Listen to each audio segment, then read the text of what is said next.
এই সমস্যাটা কি খুব চেনা চেনা লাগছে, যে ঘন্টার পর ঘন্টা বই নিয়ে বসে আছি কিন্তু পরীক্ষার রেজাল্টে তার কোনো প্রভাবই পড়ছে না?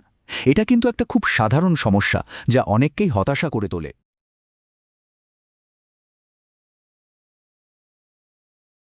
আজকের আলোচনায় আপনাদের সবাইকে স্বাগত।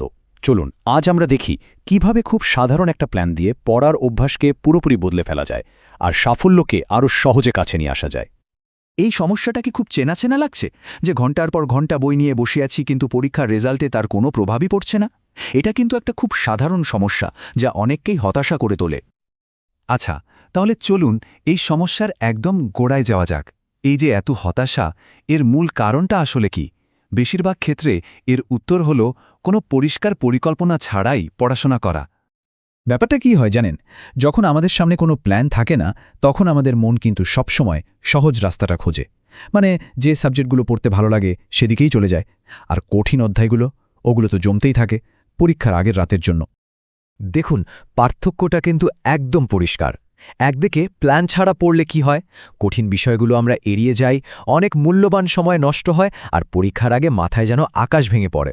আর অন্যদিকে একটা ভালো প্ল্যান থাকলে গুরুত্বপূর্ণ বিষয়গুলো আগে শেষ হয়, ব্রেনের সবচেয়ে ফ্রেশ সময়টা কাজে লাগানো যায়, আর ধীরে ধীরে কনফিডেন্স বাড়তে থাকে। কিন্তু সবচেয়ে ভালো খবরটা কি জানেন?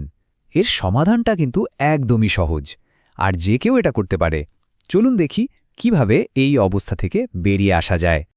সমাধানটা লুকিয়ে আছে মাত্র ৩টা সহজ ধাপে। ১. প্রতিদিনের একটা রুটিন বানানো। ২. দিনের শুরুতেই সবচেয়ে কঠিন বিষয়টা নিয়ে বসা, যখন ব্রেন একদম ফ্রেশ থাকে। আর ৩. এমন গোল সেট করা যা আসলেই পূরণ করা সম্ভব। এই ২ নম্বর পয়েন্টটা কিন্তু খুবই গুরুত্বপূর্ণ। আমাদের ব্রেনটা অনেকটা মোবাইল ফোনের ব্যাটারির মতো, তাই না?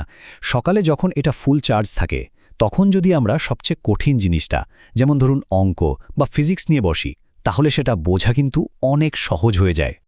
এতক্ষণ তো অনেক কথা হলো, তাই না? চলুন এবার একটা সত্যিকারের গল্প শোনা যাক, যেটা শুনলে বোঝা যাবে এই পদ্ধতিটা আসলে কতটা কাজের। আমরা এখন কথা বলবো মাহাকে নিয়ে। মাহা ঠিক এমনই একজন ছাত্রী ছিলেন, যিনি এই ছোট্ট একটা প্ল্যান ব্যবহার করে তার পড়াশোনায় একটা অসাধারণ পরিবর্তন নিয়ে এসেছিলেন।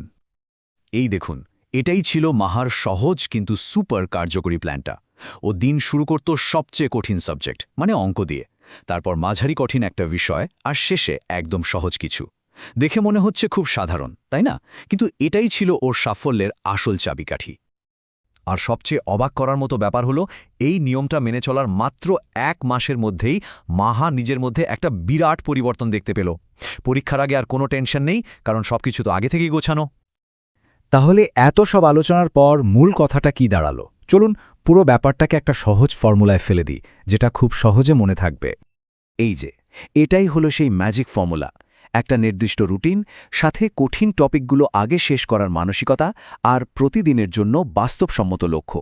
এই ৩টা জিনিস একসাথে হলে দেখবেন চাপ কমে যাবে, আর রেজাল্ট ভালো হতে বাধ্য। এর চেয়ে সহজ কোনো পথ আর হয় না। দেখুন, যে কোনো কিছু জানা তখনই সার্থক হয় যখন সেটাকে কাজে লাগানো হয়। তাই শুধু শুনে ভুলে গেলে কিন্তু চলবে না। আসল কাজটা তো এবার শুরু করতে হবে। তাহলে আর একদম দেরি নয়, আজই একটা খাতা আর কলম নিয়ে বসে পড়ুন। কালকের জন্য অন্তত ৩টা টপিক লিখুন, একটা কঠিন, একটা মাঝারি আর একটা সহজ।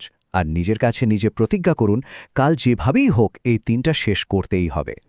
এই আলোচনা শেষ করার আগে একটাই প্রশ্ন, আপনার আগামীকালকের প্ল্যানটা কি? এই উত্তরটা যদি একবার মনে মনে ভেবে নিতে পারেন, তাহলেই কিন্তু সাফল্যের দিকে প্রথম ধাপটা নেওয়া হয়ে গেল।